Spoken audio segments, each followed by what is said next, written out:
sempat ngomong, wah ini kan berarti kasihan dari karyawannya. Nah setelah kita baca berita yang dengan betul, ada rilis dari perusahaan mie instan tadi itu, bahwa ternyata itu bukan terjadi PHK. Ya, pesannya PHK itu kan nggak enak ya, PHK sepihak, ya PHK gitu. Jadi sekarang itu kalau nama PHK udah nggak enak di kuping, ya padahal itu adalah istilah yang betul, pemutusan hubungan kerja. Nah sekarang perlu dipikirkan, perlu kita analisa bahwa hubungan kerja itu kan banyak macamnya.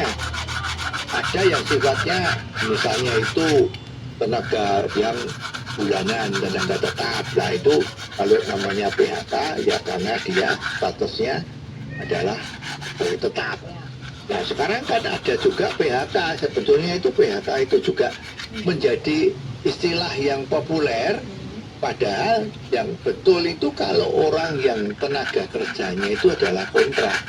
Misalnya loh ya, kita bikin rumah, ya misalnya ya bikin rumah atau bikin garasi lah, atau bangun pos satpam misalnya, ya itu lah, pos satpam itu yang kecil itu.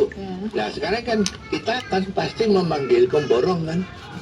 Nah kalau udah selesai, itu kan bukan ya PHK, tapi istilahnya itu kan ya pekerjaannya udah selesai.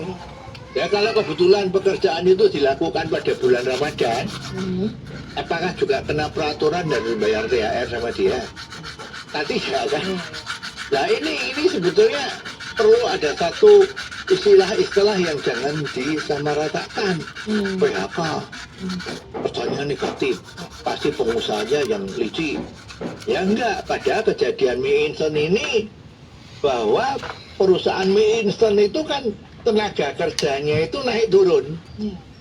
Kalau lagi sepi atau hari biasa pegawainya katakanlah 1.000. Kalau lagi biasa ya oke, karyawan tetapnya sudah ada katakanlah tadi 1.000. Nah tapi sekarang kalau menjelang bulan puasa itu kan perusahaan juga mengantisipasi kan. Biasanya pada bulan puasa itu yang beli mie instan kan banyak. Jadi sebelum bulan puasa itu dia kurang produksinya kalau karyawannya tidak ditambah. Maka dia meng-hire, mencari tenaga-tenaga, istilahnya kalau di bahasa Jawa itu pocokan. Tenaga pocokan. Yuk tolong sekarang kamu kerja sama saya, bisa seminggu, bisa 2 minggu, bisa 3 minggu, ya sesuai dengan target keinginan dari perusahaan itu. Kalau dia menginginkan bahwa jumlah produksi mie instannya itu bisa tambah 200.000 pak misalnya loh ya. Ya udah dia perlukan, oh aku butuh 300 karyawan pocokan. Nah tinggal cari itu. Kan banyak orang-orang yang punya stok tenaga kerja pocokan. Tinggal aku butuh 300 orang untuk kerja selama 2 minggu atau 3 minggu. Atau sampai dengan stoknya dia udah cukup, nah mungkin itu harus stop. Ya, jadi tidak bisa kebutuhan hariannya itu misalnya 100.000 pack, karyawannya dengan 1.000 sudah cukup, tiba-tiba nambah 300 orang, tapi dia harus kerja terus menjadi karyawan tetap. Kan nggak bisa. Maka pakai namanya pocokan. Nah kejadian pabrik mie instan ini menurut keterangan dari pabrik itu bahwa dia adalah tenaga pocokan tadi itu. Jadi hanya ayo dikerjain, setelah itu selesai bubar. Ya jadi nggak bisa terus seperti ini dituntut harus pakai THR. Dan memang ini risikonya perusahaan besar itu kan memang jadi sorotan. Semua kegiatan disorot. Cuman kita herannya ya maaf itu DPR itu kan juga kelihatannya kok terlalu bela karyawan, tidak melihat duduk persoalannya lebih dahulu. Mestinya yang dibela siapa? Ya karyawannya dibela, perusahaannya juga dibela, agar kepastian hukum, kepastian aturan itu terjadi.